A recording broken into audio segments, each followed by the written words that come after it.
قاسم محمد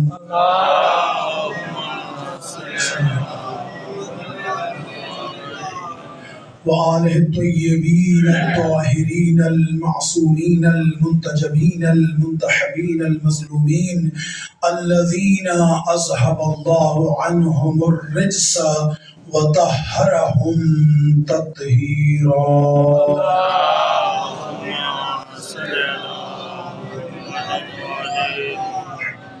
ولعنة الله على أعدائهم أجمعين من يوم عذابتهم إلى قيام يوم الدين. أما بعد فقد قال الله الحكيم في كتابه المتين وفرقان الحميد وقوله الحق. بسم الله الرحمن الرحيم. لا إكراه في الدين قد تبين الرشد من الغي فمن يكفر بالطاغوت ويؤمن بالله فقد استمسك بالعروة الوثقى لا انفصام لها والله سميع عليم. الله ولي الذين آمنوا يخرجهم من الظلمات إلى النور والذين كفروا أولياءهم الطاغوت يخرجونهم من النور إلى الظلمات أولئك أصحاب النار هم فيها خالدون. صلوات پڑھ دیں محمد و آل محمد.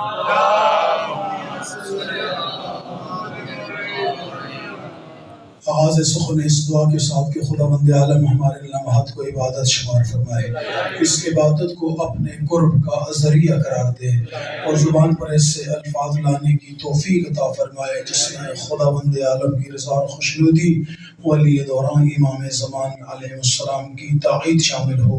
ان دعاؤں کی قبولیت کے لیے مل کے بآواز بلند صلوات پڑھ دیں.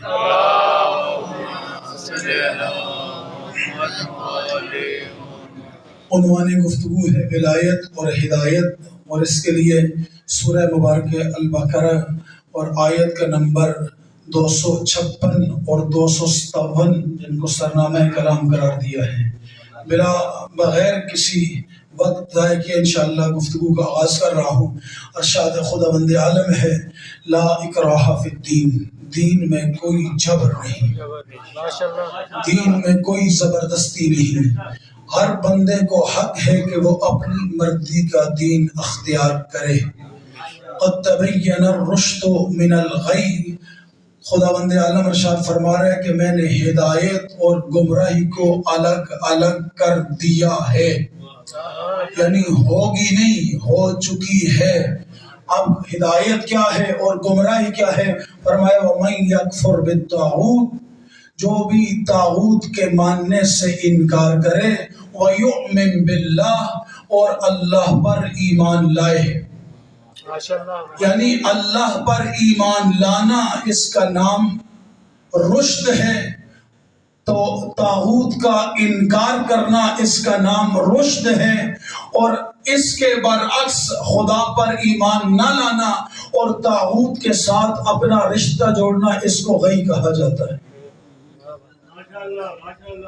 قد تبین الرشد من الغی فمن یکفر بالطاغوت ویؤمن باللہ فقد استمسک بالعروۃ الوثقی. اس پوری آیت کے اندر یہ جو حصہ ہے نا آیت کا، یہ بہت کمال کا حصہ ہے. یعنی اللہ پر ایمان اس وقت تک قبول نہیں جب تک انسان کے ہاتھ میں عروۃ الوثقی نہ ہو. سورج پرست، چاند پرست، ستارہ پرست اور بت پرست. خداوند عالم نے قد نوری ہے ابراہیم من آیات ہی فی السماء، اللہ نے ابراہیم کو آسمانوں کی سیر کروائی. کس لیے کروائی؟ تاکہ اپنی آیات کو دکھائے. یعنی ادھر امامت کا عہدہ دیا ابراہیم کو، اپنی آسمانوں کی عرشوں کی سیر کروائی تاکہ اپنی آیات دکھائے. اب آیات دیکھ کر ابراہیم کو اب تبلیغ کرو. اب تبلیغ کرنے کا انداز کیا ہے؟ پہلا گروہ ہے سورج پرستوں کا، کہتے ہیں یہ سورج خدا ہے. سورہ مبارکہ انعام میں غالباً آیت کا نمبر 35 36 37 ترتیب کے ساتھ 35 36 37 38 39 5 آیتیں ترتیب کے ساتھ سورہ انعام یاد رکھیے گا. انشاءاللہ آپ گھر سے ہوم ورک کر کے آئیے گا. ترتیب کے ساتھ میں بیان میں حوالہ آپ کو دے دیا ہے. ابراہیم علیہ السلام نے سب سے پہلے سورج پرستوں کے مقابلے میں کہا یہ سورج اتنا بڑا سورج اتنا بڑا ہے تو یہ خدا ہوگا. 12 گھنٹے انتظار کیا. جب ڈوب گیا سورج تو کہا جو ڈوب جائے وہ خدا نہیں ہوتا. سورج کو دیکھا, اس سورج کے پجاریوں کے سامنے کہا اتنا بڑا ہے تو یہ خدا ہوگا. لیکن جب ڈوبا تو ان کو مخاطب کر کہا جو ڈوبے وہ خدا نہیں ہوتا. اب یعنی ڈائریکٹ انکار نہیں کیا ان کے خدا کا, پہلے دلیل قائم کی. آئے ہائے جگہ میں نے کہا پہلے دلیل قائم کی. میں کسی کو مانتا ہوں تو کیوں مانتا ہوں, میں کسی کا انکار کرتا ہوں تو کیوں کرتا ہوں. اور قرآن کا اصول ہے ہاتھو برہانکم ان کنتم صادقین, اگر تم واقعی اپنے موقف پہ سچے ہو تو دلیل لے کے آؤ, برہان لے کے آؤ. قرآن میں یہی انسان کو چیلنج کر رہے ہیں. خلیل کیا کر رہے ہیں, سورج کو دیکھا کہا اتنا بڑا ہے خدا ہوگا. ڈوبا کہا یہ خدا نہیں. اب سورج کے بعد آسمان پہ چاند نکلا. کچھ دیر کے بعد نکلا چاند اور پھر ڈوب گیا. جب نکلا تو کہا یہ اگر سورج خدا نہیں ہے تو یہ جو نکلا ہے نا, یہ جو خوبصورت روشنی دے رہا ہے, ٹھنڈی ٹھنڈی روشنی دے رہا ہے, یہ خدا ہوگا. لیکن جب چاند میں ڈوبا کہا جو ڈوبے وہ خدا نہیں. اس کے بعد اب رہ گئے ستارے. اب باقی بچ گئے ستارے. ستارہ پرست اب ستاروں کی پوجا کر رہے تھے. دیکھا اتنے زیادہ تعداد میں اتنی خوبصورتی پیدا کر رہے ہیں آسمان میں, یہ خدا ہوں گے. لیکن جب صبح ہوئی دیکھا ستارے بھی آسمان سے غائب تھے. کہا جو غائب ہو جائے وہ خدا نہیں. ستارہ پرستوں کو بھی جواب دے دیا, سورج پرستوں کو جواب دیا دلیل کے ساتھ, چاند پرستوں کو جواب دیا دلیل کے ساتھ, ستارہ پرستوں کو جواب دیا دلیل کے ساتھ. وقت کتنا لگا دلیل دینے میں, وقت کتنا لگا ابراہیم خلیل کو, 24 گھنٹے لگے. امامت پہلے مرحلے میں ہو, ولایت پہلے مرحلے میں ہو تو دلیل دینے کے لیے 24 گھنٹے لگتے ہیں. امامت پہلے مرحلے میں ہو تو دلیل دینے کے لیے 24 گھنٹے لگتے ہیں. لیکن یہی امامت جب اپنی معراج پہ پہنچے تو ڈوبے ہوئے سورج کو انگلی کے اشارے سے پلٹاتی ہے. پتہ نہیں جاگ رہے تھے یا نہیں جاگ رہے. جب امامت اپنی معراج پہ پہنچتی ہے پھر ڈوبے ہوئے سورج کو انگلی کے اشارے سے پلٹاتی ہے اور پلٹا کے بتاتی ہے جو ہمارے اشارے سے ڈوبا ہوا پلٹ جائے اسے خدا نہیں کہا جاتا. چاند کو اشارہ کر کے 2 ٹکڑے کر کے دکھاتی ہے, جو ہمارے اشارے پہ 2 ٹکڑے ہو جائے وہ خدا نہیں ہوتا. ستارے کو حکم دے کر اپنے دروازے پہ بلاتی ہے اور کہتے ہیں جو عرش چھوڑ کے ہمارے دروازے پہ آ جائے وہ خدا نہیں ہوتا. امامت پہلی منزل پہ دلیل دیتی ہے لیکن دلیل کے لگتے ہیں 24 گھنٹے. لیکن جب امامت معراج پہ پہنچتی ہے ساری کائنات کو اپنی انگلی کے اشارے کے ساتھ چلا کر دنیا کو بتاتی ہے جو ہمارے اشاروں پہ چلے وہ خدا نہیں ہوتا. جن کے اشاروں پہ محمد و آل محمد چلے اسے خدا کہا جاتا.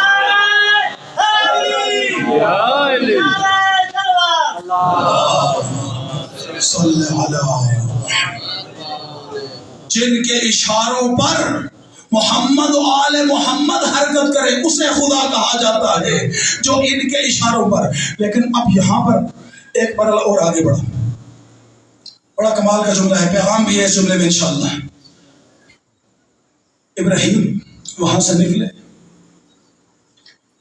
نمرود کے در بت کدے میں آ گئے, سارے بت توڑ دیے, توڑ کر چوتھا گروہ ابراہیم کے مقابلے میں سارے بت توڑ دیے, توڑ کر کلاڑی بڑے بت کے سر پہ رکھ دی.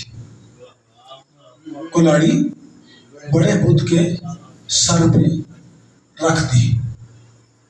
جب رکھ دی شام کو بت پرست آئے, دیکھا بت سارے ٹوٹے ہوئے. انہوں نے دیکھ کر کہا ہو نہ ہو یہ ابراہیم کا کام ہے. یعنی بت پرست جانتا ہے بت شکن کون ہے. آپ نے میں نے پہلے کہا ہے نا میرے جملے میں زور ہو تو پھر آپ بولیے. بت پرست ہمیشہ جانتا ہے بت شکن کون ہے. انہوں نے بت ٹوٹے ہوئے دیکھ کر کہا کہ ہو نہ ہو یہ ابراہیم خلیل کا کام ہے. سارے توڑتے ہوئے ابراہیم تو نے ہمارے بت توڑے ہیں. کہا مجھ سے کیوں پوچھتے ہو؟ جس کے کاندھے پہ کلاڑی رکھی ہے اس سے پوچھو. کہا وہ کیا جواب دے گا؟ وہ تو بول ہی نہیں سکتا. کہا جو اپنی حفاظت نہیں کر سکتا پھر اسے خدا کیوں مانتے ہو؟ جو اپنی بھی حفاظت توحید ہے نا آل محمد کی توحید. کہا جو اپنی حفاظت نہیں کر سکتا پھر اسے خدا کیوں مانتے ہو؟ جب یہ معاملہ ہو گیا اب ابراہیم کو گرفتار کر کے نمرود کے دربار میں لایا. نمرود سے دربار میں ابراہیم کو گرفتار کر کے لایا گیا. جب لایا ابراہیم علیہ السلام کو گرفتار کر کے نمرود نے پہلا سوال کیا بتا تیرا خدا کیا کرتا ہے؟ کہا ابراہیم علیہ السلام نے کہا میرا خدا وہ ہے جو مارتا بھی ہے زندہ بھی کرتا ہے. اس نے کہا یہ کام تو میں بھی کر سکتا ہوں. ایک راستے میں چلتے ہوئے بے گناہ شخص کو قتل کر دیا. ایک سزائے موت کے قیدی کو آزاد کر دیا. ایک سزائے موت کے قیدی کو آزاد کر دیا. اس نے کہا یہ کام تو میں بھی کر سکتا ہوں. اب ابراہیم کے چہرے پہ جلال آیا. کہا میرا خدا وہ ہے جو سورج کو مشرق سے نکالتا ہے اور مغرب میں ڈبوتا ہے. اگر تو خدا ہے تو مغرب سے نکال کے مشرق میں ڈبو دے. قرآن کہتا ہے فَبُهِتَ الَّذِي كَفَرَ. بس ادھر ابراہیم خلیل نے دلیل قائم کی, ادھر کافر مبہوت ہو گیا. ادھر دلیل کام ہوئی, ادھر کافر مبہوت ہو گئی. یہ سورہ مبارکہ بقرہ کی آیتیں ہیں, حدیثیں نہیں ہیں جو آپ کے سامنے پڑھ رہا ہوں. سامعین محترم ادھر کافر مبہوت ہو گیا. دلیل کیا قائم کی تھی ابراہیم خلیل نے؟ کہا میرا خدا وہ ہے جو سورج کو مشرق سے نکالتا ہے اور مغرب میں ڈبوتا ہے. اگر تو خدا ہے تو مغرب سے نکال کے مشرق میں ڈبو دے. اللہ کی قسم علی کو سجدہ کرنے کی شاید ضرورت نہ ہی پڑتی, لیکن ادھر علی نے مغرب میں ڈوبے ہوئے سورج کو پلٹایا. ادھر خیال آئے کہ ابراہیم نے تو یہ خدا کی علامت بیان کی تھی کہ میرا خدا وہ ہے جو سورج کو مشرق سے نکالتا ہے اور مغرب میں ڈبوتا ہے. اگر تو خدا ہے تو مغرب سے نکال. ارے میں نے مغرب سے تو نکال دیا, کہیں یہ لوگ مجھے خدا نہ سمجھ بیٹھے. علی نے فوراً سر سجدے میں رکھا. کہا یہ تو ہمارے اشاروں میں چلتا ہے. علی جس کے سامنے سر سجدے میں رکھتا ہے علی کا خدا تو وہ ہے.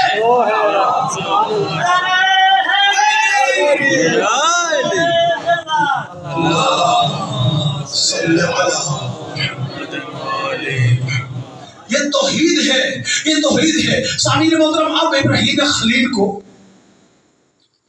دلائل کے جو ہے میدان میں جب شکست نہ دے سکے تو جبر پہ آ گئے.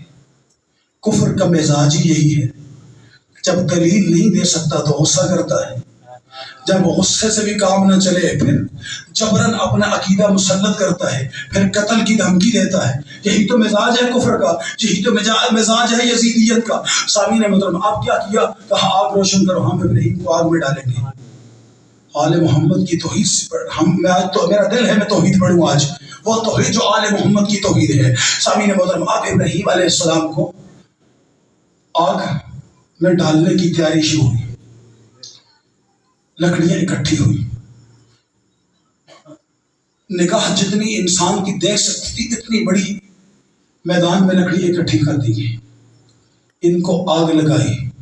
آگ کے شعلے آسمان کو چھو رہے تھے, میلوں دور سے بھی کوئی آگ کے قریب نہیں ہو سکتا تھا. اتنے میں حکم دیا منجنیق کے ذریعے ابراہیم خلیل کو آگ میں پھینکا جائے. آگ میں پھینکنا فرعونیوں کا کام تھا, لیکن اتنی دوران ایک چھوٹا سا پرندہ اٹھا, اپنی چونچ میں ایک قطرہ پانی کا لیا, آگ بجھانے چل پڑا. دوسرے پرندوں نے کہا تیرے اس قطرے سے آگ تو نہیں بجھے گی, پھر کیوں یہ کام کر رہا ہے؟ کہا مجھے بھی پتہ ہے بجھے گی نہیں, مجھے بھی پتہ ہے بجھے گی نہیں, لیکن جب اللہ کی عدالت میں نام لکھا جائے گا تو ان کا ابراہیم کے لیے آگ لگانے والوں کا نام ہوگا اور میرا نام آگ بجھانے والوں میں ہوگا. اب ہم پہ کبھی عزاداری امام پہ اعتراض نہ کرنا, ہم عزاداری امام کر کے دنیا کرتے ہیں اس لیے کرتے ہیں تاکہ دنیا کو پتہ چلے جو قاتل ہے وہ اور ہے، ہم تو حسین کے ساتھ ہیں، یہ عزاداری کر کے بتاتے ہیں ہمارا قاتلوں کے ساتھ کوئی تعلق نہیں، اور پھر اس عزاداری میں ہر ایک قاتل پر سر عام لعنت کر کے دنیا کو بتاتے ہیں ہم تو وہ ہیں جو حسین اور آل حسین کے قاتلوں پہ لعنت کرنے والے ہیں۔ اگر تمہارا کوئی تعلق نہیں تم بھی بس سارے میدان لعنت کرو۔ ماشاءاللہ صلوات پڑھ دے محمد والے نعرہ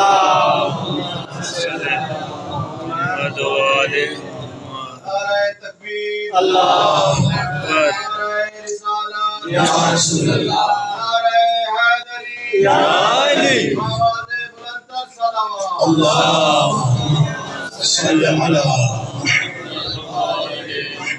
بات پہنچ رہی ہے نا سامعین محترم؟ ابراہیم آگ کی طرف جا رہے تھے۔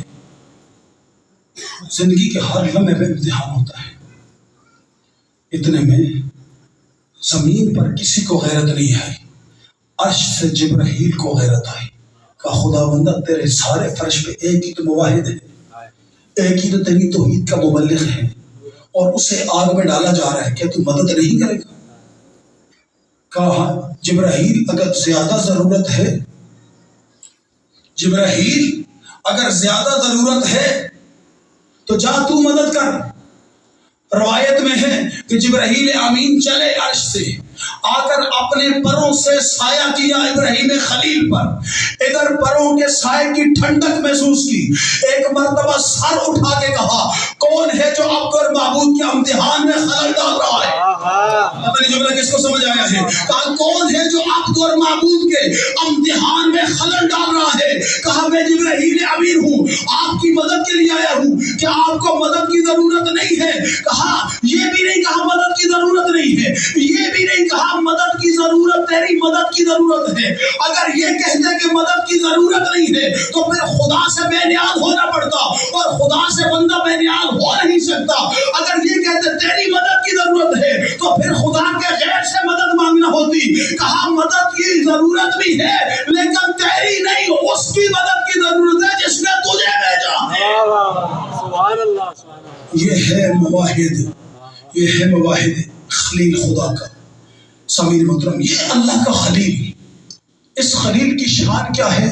یہ خلیل بہت شکن ہے، اور پورے قرآن میں آدم علیہ السلام سے عیسیٰ علیہ السلام تک 1,23,999 انبیاء میں سے میرے نبی کے اسنین کے نانا کے علاوہ اگر کسی نبی کی سیرت کو امت مصطفیٰ کے لیے اگر سنت قرار دیا خدا نے تو وہ صرف ابراہیم خلیل کی سیرت ہے۔ ماشاءاللہ۔ اگر کسی نبی کی سیرت کو اللہ نے ہمارے لیے، آپ کے اور میرے لیے سنت قرار دیا ہے، وہ ابراہیم خلیل کی سیرت ہے۔ یعنی ابراہیم خلیل کی سیرت میں کیا تھا؟ توحید کے لیے اپنا سب کچھ لٹا دے۔ ابراہیم خلیل کی سیرت میں کیا تھا؟ بت پرستوں کو دلیل کے ساتھ کہانی کرے، آتش پرستوں کو دلیل کے ساتھ، سورج پرستوں کو دلیل کے ساتھ کہانی کرے۔ اور جب ہمارے لیے اس سیرت کو سنت بنا دیا تو پھر قیامت تک کے لیے ہمارا راستہ واضح ہو گیا کہ جب بھی ہمارے مقابلے میں کوئی آئے ہم نے اسے جبر کے ساتھ کبھی نہیں کہا، ہم نے بھی اسے دلیل دے کر قائل کرنے کی کوشش کی، اور جس نے ہماری دلیل کو قبول کیا ہم نے کہا یہ ہماری طرف سے نہیں، یہ اللہ کا حکم ہے، ہم تو فقط دلیل بیان کرنے والے ہیں۔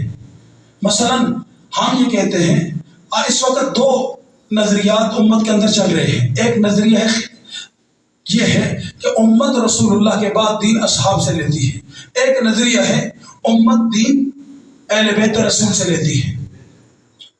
دو نظریے ہیں نا، ایک نظریہ یہ کوئی میں اختلافی بات کرنا عیب نہیں ہے، کسی کی توہین کرنا عیب ہے، اور ہمارے ممبر سے کسی کی توہین نہیں ہوتی، صرف سچ بیان ہوتا ہے۔ بات میں کر رہا ہوں، دلیل سمجھ آئے، حق لگے، سمجھ آئے، اور پھر اس کے بعد حوصلہ افزائی کر دیجیے گا۔ ہم صحابہ کرام سے دین کیوں نہیں لیتے؟ ہم اہل بیت رسول سے کیوں دین لیتے ہیں؟ سوال ہے نا۔ دیکھیں یہاں پر جو سب سے بڑی مشکل ہے وہ خود صحابی کی تعریف بنتی ہے۔ تو سب سے بڑی مشکل ہے وہ کیا ہے؟ صحابی کی تعریف. جب آپ صحابی کی تعریف ہمارے برادران اہل سنت کرتے ہیں وہ کیا کرتے ہیں؟ وہ کہتے ہیں جس شخص نے بھی حالت ایمان میں رسول خدا کو دیکھا وہ صحابی ہے. وہ کیا ہے؟ وہ صحابی ہے. اچھا جب وہ صحابی ہے تو پھر کیا فرمایا؟ الصحابی کا نجوم اقتدیتم اہتدیتم. جتنے بھی صحابہ و ستاروں کی مانند تم جس کی بھی اقتدا کرو گے اہتدیتم تم ہدایت پا جاؤ گے. میں اس حدیث پہ بحث نہیں کر رہا یہ حدیث صحیح ہے یا غلط ہے، لیکن جو ہمارے برادران اہل سنت کا نظریہ وہ نظریہ بیان کر رہا ہوں. اس کے بعد پھر میں اپنا نظریہ بیان کروں گا، آج کی مجلس تمام کر دوں گا. سامعین محترم، اب جب یہ صحابی کی تعریف ہم نے کی کہ جس نے بھی حالت ایمان میں رسول خدا کو دیکھا وہ صحابی ہے. ہمارے ہاں یہ تعریف نہیں تھی. ہمارے یہاں یہ تعریف تھی کہ جس نے بھی حالت ایمان میں رسول خدا کو دیکھا اور تا دم مرگ اس ایمان پر باقی رہا.